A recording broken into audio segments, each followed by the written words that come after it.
Here I am to worship, here I am to bow down, here I am to say that you're my God. You're altogether lovely, altogether. 샬롬, 2021년 5월 31일 아침입니다. 어느덧 5월의 마지막 날이 되었습니다. 오늘도 말씀과 동행하며 거룩한 리듬으로 살아가는 푸른나무교회 성도님들이 되시기를 바랍니다. 찬송가 435장 나의 영원하신 기업 함께 부르시고 시작하겠습니다.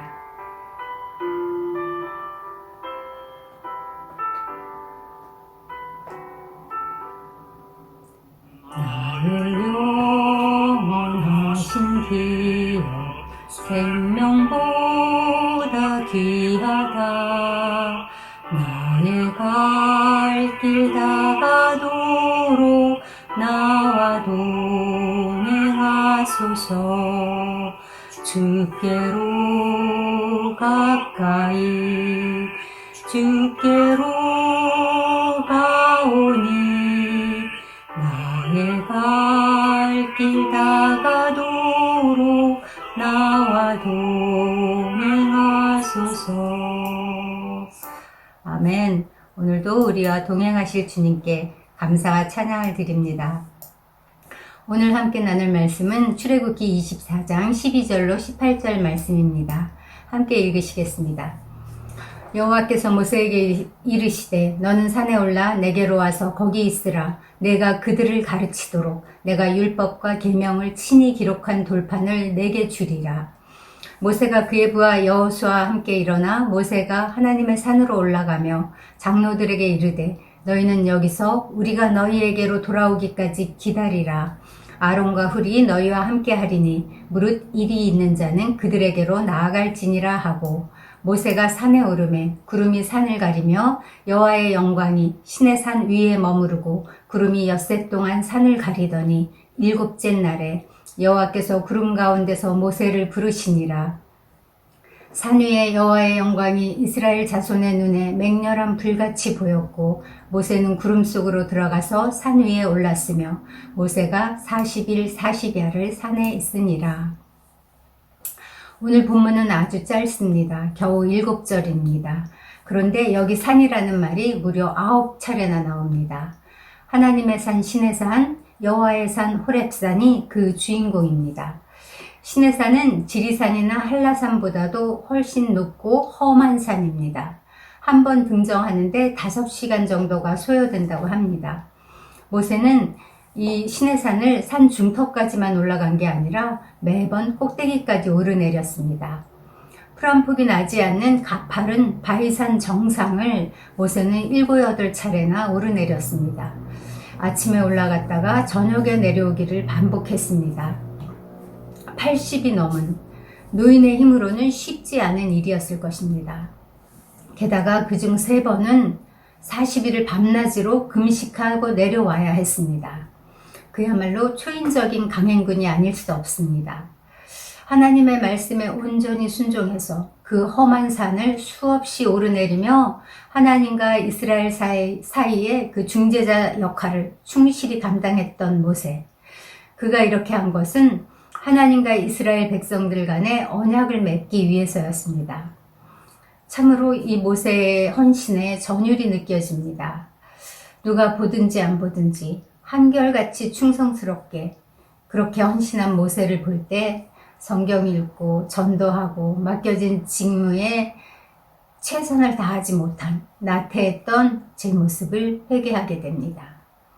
모세를 생각하며 새롭게 헌신을 결단하는 이 아침이 되기를 소망합니다. 모세가 그렇게 애쓰며 시내산을 오르내리며 준비해온 시내산 언약이 드디어 체결되었습니다. 이 시내산 언약은 하나님이 기록으로 남기신 최초의 언약입니다. 이스라엘 백성은 말씀받은 이날을 가리켜서 총회의 날이라고 합니다. 이스라엘 민족은 지금도 이날을 기념하고 있습니다. 또 초대교회의 지도자였던 스데반은 이날을 광야교회가 형성된 날이라고 불렀습니다. 모세가 하나님께 받은 말씀과 율례를 백성들에게 전하자 백성들은 여호와께서 말씀하신 모든 것을 우리가 준행하리이다 라고 화답했습니다. 이에 제단을 쌓고 번제와 화목제를 드려서 언약의 피를 뿌림으로써 정식으로 언약을 체결했습니다. 피 없이는 언약이 성립되지 않습니다. 우리 역시 우리의 의가 되시는 예수 그리스도의 새 언약의 피가 없다면 하나님 앞에 나아갈 수 없습니다. 우리를 구속하신 어린 양 예수 그리스도의 보혈을 의지해서 우리는 오늘도 하나님 앞에 나아갈 수 있습니다. 이렇게 우리가 주님 앞에 나아갈 수 있는 이 새롭고 산 길을 열어주신 하나님 아버지와 예수 그리스도께 감사와 찬양을 드립니다. 이스라엘 백성과 하나님 간의 언약을 체결했다는 것은 그럼 무슨 뜻일까요? 이것은 1차적으로 신정국가가 탄생했다는 것을 의미합니다. 신정국가란 하나님이 다스리시는 나라를 뜻합니다. 이 땅에 하나님께서 왕으로 다스리는 그런 국가가 생긴 것입니다.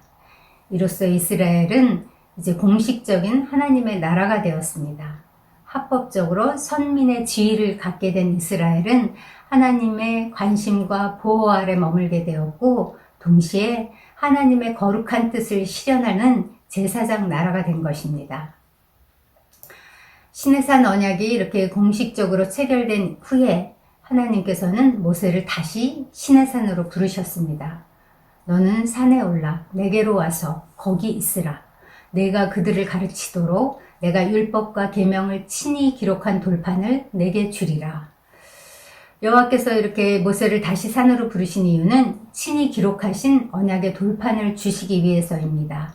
그리고 또 성막 건축의 양식을 세세하게 지시하시기 위해서였습니다. 이렇게 하나님의 부르심을 받고 산에 오를 때에 모세는 혼자 가지 않았습니다. 수종자 여호수아를 데리고 갔습니다. 일찍이 여호수아는 모세의 명령에 따라 아말렉 전투에 나아가서 싸웠던 사람이었습니다. 여호수아는 모세를 자신의 영적 지도자요 스승으로 철저히 믿고 따르던 부하였습니다. 그리하여 후에 그는 모세의 대를 잇는 후계자가 되어 이스라엘 백성을 가나안 땅으로 인도해 드렸으며 그곳 원주민들을 몰아내고 각 지파에게 땅을 기업으로 분배한 차세대 지도자가 되었습니다. 또 모세는 산에 오르기 전 아론과 훌에게 백성들을 부탁했습니다. 아론과 훌도 아말렉 전투에서 모세의 양팔을 들어올린 모세가 아주 신이 많은 사람들이었습니다. 이때 아론은 모세보다 3살 위의 형이었고 훌은 아마도 모세의 매형이었을 것이라고 학자들은 말합니다. 장로들에게는 또 자신이 없는 동안에 무슨 일이 생기거든 아론과 훌에게 찾아가서 그들의 도움을 구하라고 신신당부를 해줍니다. 이렇게 믿을 만한 사람들을 세워 백성들의 뒷일을 부탁하는 모세의 모습에서 진정한 지도자의 면모를 볼 수 있습니다. 모세에게 그를 대신해서 일해줄 동역자들이 있었던 것처럼 하나님의 일은 혼자서 할 수 없습니다. 모세 한 사람이 대표로 일하는 것 같지만 하나님의 일은 협력하여 일할 동역자들이 필요합니다. 사실 하나님 앞에서 직분은 더 귀하고 덜 귀한 것이 없습니다.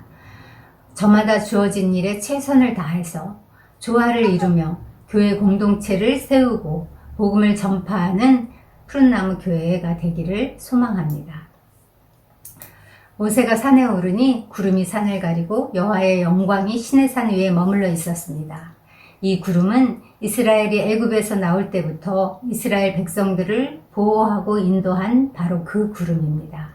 이 구름은 하나님의 현현이며 영광의 상징입니다. 성막 건립후에도 구름이 회막에 덮이고 여호와의 영광이 성전에 성막에 충만했다고 말합니다. 모세는 40주야를 떡도 먹지 않고 물도 마시지 않았습니다. 자신의 육신의 피곤함을 돌보지 않고 이스라엘을 살리기 위해서 기도한 것입니다. 그런데 하나님께서는 모세를 산으로 부르신 후에 6일 동안이나 침묵하셨습니다. 모세가 금식한 지 제7일째에 구름 가운데서 하나님은 모세를 부르셨습니다. 그 하나님이 침묵하시는 시간 동안 모세는 기도 가운데 하나님의 부르심을 기다리고 있었을 것입니다. 이처럼 하나님으로부터 말씀을 받고 친히 새기신 그 언약의 돌판을 받기 위해서는 우리에겐 기다리는 시간이 필요합니다. 오늘날 우리들도 하나님이 침묵하실 때 그 의미를 깨닫고 인내하며 기다리는 신앙의 훈련이 필요하다는 것을 오늘 본문은 가르쳐 줍니다. 어쩌면 그에게 이 40일의 시간은 시련과 고난의 시간이었을 수도 있고 연단의 기간이었을 수도 있고 온전한 경건의 훈련의 시간이었을 수도 있습니다. 이 기다림의 시간이 지난 후에 하나님은 친히 손가락으로 쓰신 십계명을 쓰신 두 돌판을 주셨습니다. 하나님의 손가락은 언제나 하나님의 권능을 상징합니다. 우리도 매일 아침 말씀 앞에 나아가 잠잠히 기다릴 때 하나님의 손가락으로 쓰신 그 권능의 말씀을 받을 것입니다. 그리하여 그 말씀이 우리의 삶을 변화시키고 그 힘으로 우리가 매일 승리할 수 있게 하실 줄 믿습니다. 이스라엘이 언약식을 체결한 것처럼 우리도 예수님 보혈로 언약 백성이 되었습니다. 언약 백성답게 사는 저희가 되게 해달라고 기도하시기 바랍니다. 또 모세에게 여호수아, 아론과 훌 그리고 70명의 장로가 있었던 것 같이 우리에게도 아름다운 교회 공동체 지체들이 있습니다. 우리도 그들과 이렇게 기쁘게 동역하는 그런 푸른나무 교회가 되게 해달라고 기도하시기 바랍니다.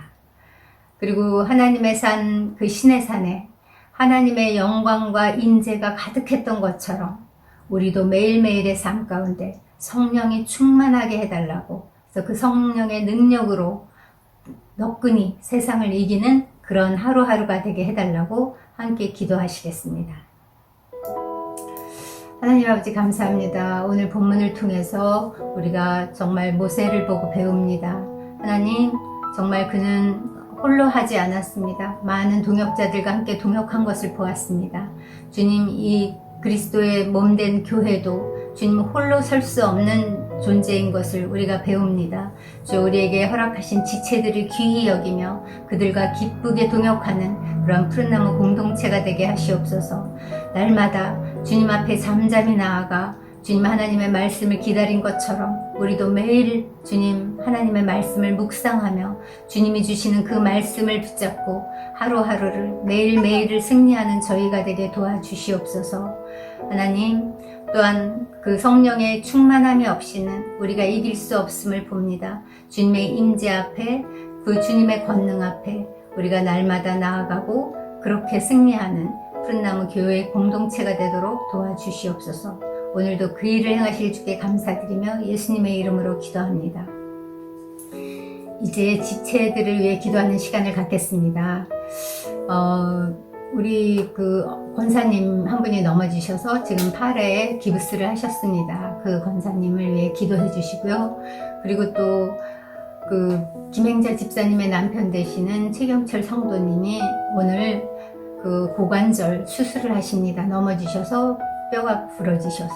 그래서 이 수술 가운데 주님 함께 하셔서 모든 과정에 주님이 친히 상관하시고 간섭하셔서 돕는 자들 보내시고 의료진의 손길 가운데 주께서 함께 하셔서 수술이 잘 끝나고 잘 회복되시도록 이 시간 함께 기도하시겠습니다. 또한 우리 주변에 있는 지체들, 생각나시게 하는 지체들, 특별히 병중에 있는 지체들을 주님께 올려드리며 기도하는 시간 갖도록 하겠습니다.